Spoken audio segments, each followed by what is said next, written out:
ಕಾಗೆಯ ಮರಿ ಕೋಗಿಲೆ ಆಗೋಕೆ ಸಾಧ್ಯನಾ ಅಂತ ಒಂದು ಚುಚ್ಚೋತರದ ಪ್ರಶ್ನೆ ಕೇಳಿದ್ದು 12ನೇ ಶತಮಾನದ ಒಂದು ಕವಿತೆ. ಆದ್ರೆ ನೋಡಿ, ಇವತ್ತಿಗೂ ನಮ್ಮ ಅಸ್ಮಿತೆ ಅಂದ್ರೆ ಏನು ಅನ್ನೋ ನಮ್ಮ ಯೋಚನೆಗಳನ್ನೇ ಇದು ಅಲ್ಲಾಡಿಸ್ಬಿಡುತ್ತೆ. ಬನ್ನಿ ಒಂದು ಪಯಣ ಹೋಗೋಣ. ಸಮಯ 12ನೇ ಶತಮಾನ. ಸ್ಥಳ ನಮ್ಮ ದಕ್ಷಿಣ ಭಾರತ. ಇದು ಎಂಥ ಕಾಲ ಅಂದ್ರೆ ಸಮಾಜ ಮತ್ತು ಧರ್ಮ ಎರಡೂ ಒಂದು ದೊಡ್ಡ ಕ್ರಾಂತಿಯ ಅಂಚಿನಲ್ಲಿ ನಿಂತಿತ್ತು. ಸತ್ವನೇ ಇಲ್ಲದ ನಂಬಿಕೆಗೆ ನಾವು ಯಾಕೆ ತಲೆಬಾಗಬೇಕು? ನೋಡಿ, ಈ ಒಂದೇ ಒಂದು ಮಾತು ಇದೇ ಒಂದು ದೊಡ್ಡ ಬಂಡಾಯಕ್ಕೆ ನಾಂದಿ ಹಾಡಿದ್ದು. ಇದು ಸುಮ್ಮನೆ ಒಂದು ಹೇಳಿಕೆ ಅಲ್ಲ, ಬದಲಿಗೆ ಒಂದು ದೊಡ್ಡ ಪ್ರತಿರೋಧದ ಕಿಡಿ. ಹಾಗಾದ್ರೆ ಈ ಕಥೆಯ ನಾಯಕಿ ಯಾರು? ಅವರು ಅಮುಗೆ ರಾಯಮ್ಮ, ವೃತ್ತಿಯಲ್ಲಿ ಒಬ್ಬ ನೇಕಾರರು. ಆದ್ರೆ ಅವರ ಮಾತುಗಳೇ ಅಂದಿನ ಇಡೀ ವ್ಯವಸ್ಥೆಯ ವಿರುದ್ಧ ಒಂದು ಹರಿತವಾದ ಅಸ್ತ್ರ ಆಗಿತ್ತು ಅಂದ್ರೆ ನೀವು ನಂಬ್ತೀರಾ? ಸರಿ, ಹಾಗಿದ್ರೆ ಬನ್ನಿ, ಈ ಅದ್ಭುತ ಮಾತುಗಳ ಹಿಂದಿರುವ ಆ ಮಹಿಳೆ ಅಮುಗೆ ರಾಯಮ್ಮನವರ ಜೀವನದೊಳಗೆ ಸ್ವಲ್ಪ ಇಣುಕಿ ನೋಡೋಣ. ಯಾರಿದು ಅಮುಗೆ ರಾಯಮ್ಮ? ಅವರು 12ನೇ ಶತಮಾನದಲ್ಲಿ ಜೀವಿಸಿದ್ದ ಕುರುಹಿಣ ಶೆಟ್ಟಿ ಸಮುದಾಯದ ಒಬ್ಬ ನೇಕಾರರು. ಇವತ್ತಿನ ಸೊಲ್ಲಾಪುರವಿದೆಯಲ್ಲ, ಅದೇ ಅಂದಿನ ಸೊನ್ನಲಿಗೆ. ಅವರು ಅಲ್ಲಿದ್ದವರು. ಕಲ್ಯಾಣ ಕ್ರಾಂತಿಯ ಸಮಯದಲ್ಲಿ ಅವರೊಬ್ಬ ಪ್ರಮುಖ ಧ್ವನಿಯಾಗಿದ್ರು. ಅಷ್ಟೇ ಅಲ್ಲ, ಅವರು ಬರೆದಿದ್ದು ಬರೋಬ್ಬರಿ 116 ಶಕ್ತಿಶಾಲಿ ವಚನಗಳು. ಪ್ರತಿಯೊಂದು ವಚನವನ್ನು ತಮ್ಮ ಇಷ್ಟದೈವ ಅಮುಗೇಶ್ವರನಿಗೆ ಅರ್ಪಿಸಿದ್ದಾರೆ.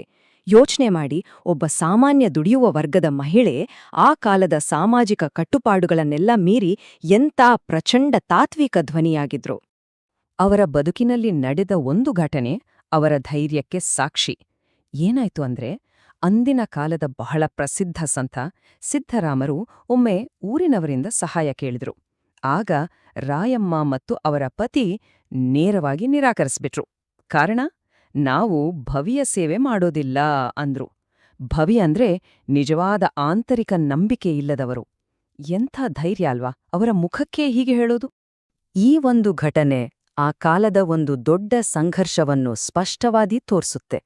ಒಂದ್ ಕಡೆ ರಾಯಮ್ಮನವರ ತತ್ವ, ನಿಜವಾದ ನಂಬಿಕೆ ಅಂದ್ರೆ ಅದು ಆಂತರಿಕ ಸತ್ವ ಮತ್ತು ನಮ್ಮ ನಡವಳಿಕೆ ಅಂದ್ರೆ ಆಚಾರ.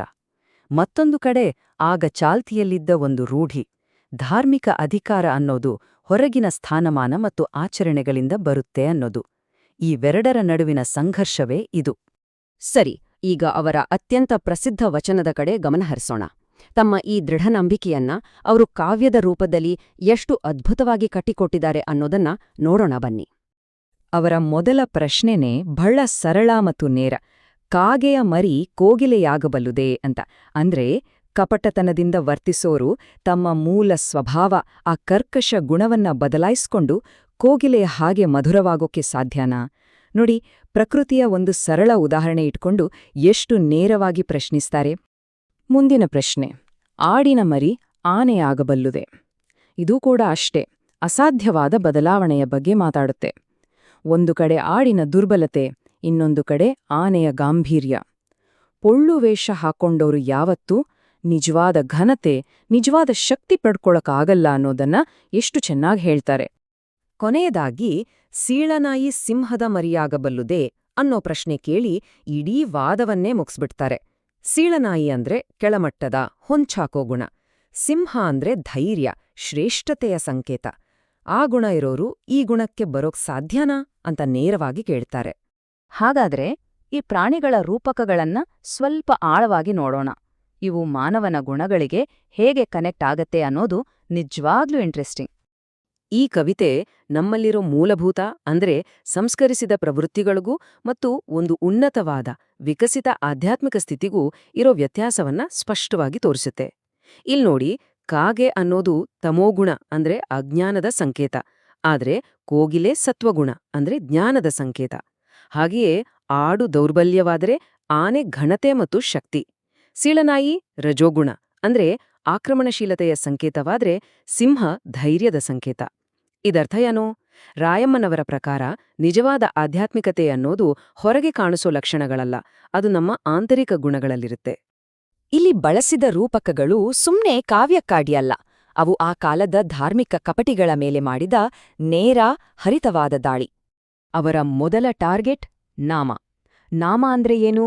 ಅದು ಕೇವಲ ಒಂದು ಬಾಹ್ಯ ಲೇಬಲ್, ಒಂದು ಬಿರುದು ಅಥವಾ ಒಂದು ಚಿಹ್ನೆ. ಒಳಗೆ ಯಾವ ಸತ್ವಾನೂ ಇರಲ್ಲ. ಆದ್ರೆ ಹೊರಗೆ ಪವಿತ್ರ ಅಂತ ತೋರ್ಸ್ಕೊಳ್ಳೋದು. ಇಂಥ ಖಾಲಿ ಲೇಬಲ್ ಹಾಕೊಂಡಿರೋರನ್ನ ರಾಯಮ್ಮ ಗಾವಿಲಾ ಅಂತ ಕರೀತಾರೆ. ಗಾವಿಲಾ ಅಂದ್ರೆ ಆಧ್ಯಾತ್ಮಿಕವಾಗಿ ಅಜ್ಞಾನಿ, ಹೊರಗಡೆಗೆ ಧಾರ್ಮಿಕ ವ್ಯಕ್ತಿ ತರ ಕಂಡ್ರೂ ಲೌಕಿಕ ಭ್ರಮೆಯಲ್ಲೇ ಕಳೆದು ಹೋಗಿರುವ ಮೂರ್ಖ. ಸೊ ಇಲ್ಲಿ ಮುಖ್ಯವಾದ ಪಾಯಿಂಟ್ ಏನು ಅಂದ್ರೆ, ಒಬ್ಬ ವ್ಯಕ್ತಿ ಹೊರಗಿನಿಂದ ಹೇಗೆ ಕಾಣಿಸ್ತಾರೆ ಮತ್ತು ಅವರು ಒಳಗಿನಿಂದ ನಿಜವಾಗಿ ಏನಾಗಿದ್ದಾರೆ ಅನ್ನೋದರ ನಡುವಿನ ಅಜಗಜಾಂತರ ವ್ಯತ್ಯಾಸ.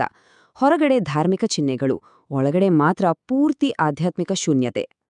ಹೀಗೆ ಕಪಟತನವನ್ನ ಬಯಲಿಗೆಳೆದ ನಂತರ ರಾಯಮ್ಮ ಸುಮ್ಮನೆ ಆಗಲ್ಲ, ನಿಜವಾದ ದಾರಿ ಯಾವುದು ಅನ್ನೋದನ್ನು ತೋರಿಸ್ತಾರೆ. ಅವರು ಹೇಳೋ ಪರಿಹಾರದಲ್ಲಿ 3 ಪ್ರಮುಖ ಅಂಶಗಳಿವೆ. ಮೊದಲನೇದು ಅರಿವು, ಅಂದ್ರೆ ಪುಸ್ತಕದ ಜ್ಞಾನ ಅಲ್ಲ, ಅದು ಆಳವಾದ ಆಂತರಿಕ ಪ್ರಜ್ಞೆ. ಎರಡನೇದು ಆಚಾರ, ಅಂದ್ರೆ ನಮ್ಮ ನಂಬಿಕೆಗಳನ್ನ ದಿನನಿತ್ಯದ ಜೀವನದಲ್ಲಿ ಪಾಲಿಸೋದು. ಮೂರನೇದು ಸಮ್ಯಕ್ ಜ್ಞಾನ, ಅಂದ್ರೆ ಅರಿವು ಮತ್ತು ಆಚಾರ ಎರಡೂ ಒಂದಾಗ್ಬಿಡೋ ಒಂದು ಸಂಪೂರ್ಣ ತಿಳುವಳಿಕೆ. ಹಾಗಾದ್ರೆ 12ನೇ ಶತಮಾನದ ಈ ಮಾತುಗಳು ಇವತ್ತಿನ ನಮ್ಮ ಜಗತ್ತಿಗೆ ಹೇಗೆ ಅನ್ವಯಿಸುತ್ತೆ? ಯಾಕೆ ಇದು ಇಂದಿಗೂ ಪ್ರಸ್ತುತ? ನೋಡೋಣ ಬನ್ನಿ. ಅವರ ವಚನದ ಕೊನೆಯ ಸಾಲು ನೋಡಿ, ಗಾವಿಲರ ಮುಖವನ್ನೋಡಲಾಗದು. ಇದು ಎಂಥ ನೇರ ಮಾತು! ಯಾವುದೇ ರೂಪದಲ್ಲಿರುವ ಕಪಟತನವನ್ನ ಅವರು ಎಷ್ಟು ತೀಕ್ಷ್ಣವಾಗಿ, ಯಾವುದೇ ರಾಜಿ ಇಲ್ಲದೆ ತಿರಸ್ಕರಿಸ್ತಾರೆ ಅನ್ನೋದಕ್ಕೆ ಇದೇ ಸಾಕ್ಷಿ. ಹಾಗಾದ್ರೆ ಈ ಇಡೀ ಚರ್ಚೆಯ ಮುಖ್ಯ ಸಂದೇಶ ಏನು?